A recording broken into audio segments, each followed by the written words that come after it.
آج میں قیامت تک کے لیے اس ویڈیو میں ایک چیلنج دے رہا ہوں۔ دنیا کا کوئی عالم دین زندہ مردہ، پرانوں میں سے نیوں میں سے، یا جو میرے مرنے کے بعد آئیں گے، ان سب کے لیے کوئی ایک بندہ مجھے قرآن پہ سچا حلف اٹھا کے یہ کہہ دے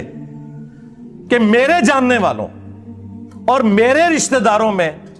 کوئی بھی نہیں جو انجینئر سے متاثر ہو۔ ہائے ہائے ہائے، جس دن ایسا ہو گیا نا،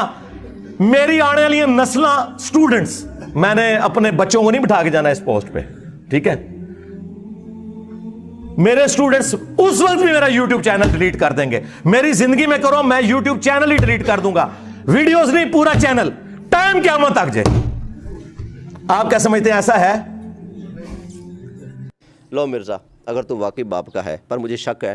کیونکہ تو کہتا ہے بابش ہے ہی نہیں، پتہ نہیں پھر کس کا ہے۔ بہرحال تو جس کا بھی ہے اسی کا واسطہ تجھے دیتا ہوں۔ اگر تو کسی کا ہے، کسی مرد کا ہے، کوئی تیرا باپ ہے، تو میں تیری ڈیمانڈ پورے کرنے لگا ہوں۔ الحمدللہ یہ اللہ کا قرآن میرے ہاتھ میں ہے، یہ دیکھ سکتے ہو، یہ قرآن حکیم میرے ہاتھ میں ہے۔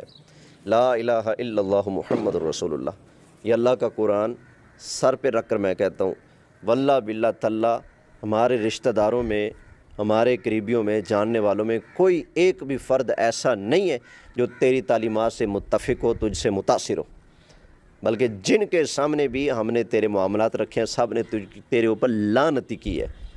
کہتے ہیں اتنا بدتمیز گدھا کہاں سے آ گیا؟ تو اگر تو واقعی ایک باپ کی اولاد ہے، تو نے جو کہا تھا کہ ہر جگہ میرے ماننے والے ہیں، ہر بستی میں میرے ماننے والے ہیں، یہ جو تو نے بکا تھا، اور تو نے کہا تھا کہ کوئی سنی عالم زندہ یا مردہ، چھوٹا یا بڑا، کوئی قرآن پر ہاتھ رکھ کے کہہ دے کہ اس کے رشتہ داروں میں، جاننے والوں میں کوئی انجینئر سے متاثر نہیں، تو میں نے تیرا یہ مطالبہ پورا کر دیا ہے۔ اگر تو ایک باپ کی اولاد ہے تو اپنی بات کو پورا کر اور اپنا چینل ڈیلیٹ کر۔ انجینئر مرزا محمد علی جیلمی نے اپنے شاگردوں کو تسلی دینے کے لیے اور اپنے دھڑے کو قائم رکھنے کے لیے ایک نیا چیلنج دیا ہے کہ ان میں سے کوئی بندہ بھی اگر حلف اٹھا کے کہہ دے کہ ہمارے رشتہ داروں میں ایک بندہ بھی اس سے متاثر نہیں ہے تو میں اپنا چینل ڈیلیٹ کر دوں گا۔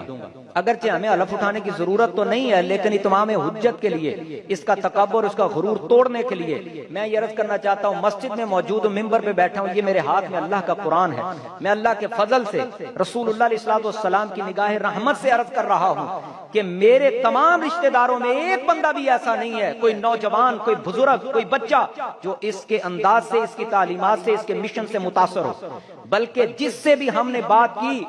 وہ اس کے لہجے کو سن کر، اس کے بے ادبانہ جملوں کو سن کر وہ اس سے متنفر ہوا ہے۔ اور یہ اگلی بات بھی میں اس کے اسٹوڈنٹ کی توجہ کے لیے کہنا چاہتا ہوں، آج تک ہمارے پاس جتنے بھی اس کے اسٹوڈنٹ آئے، جب انہوں نے بات کی، ہم نے اپنا موقف قرآن و حدیث کی روشنی میں اس کے سامنے رکھا، اس کے اٹھائے ہوئے سوالوں کا تسلی بخش جواب دیا، تو پھر وہ مایوس بھی ہوا اور لاجواب بھی ہوا اور تاریخ ڈال کے چلا گیا۔ اب چینل ڈیلیٹ کرنا یا نہ کرنا وہ تو اس کی مرضی ہے بھائی، وہ تو پہلے بھی یہ چیلنج دیتا رہا ہے اور کبھی اس نے کسی بات پہ عمل کیا ہے، بس اپنے دھڑے کو قائم رکھنا ہے، جھوٹ بول کے اللہ تعالیٰ اس کو ہدایت کی توفیق عطا فرمائے۔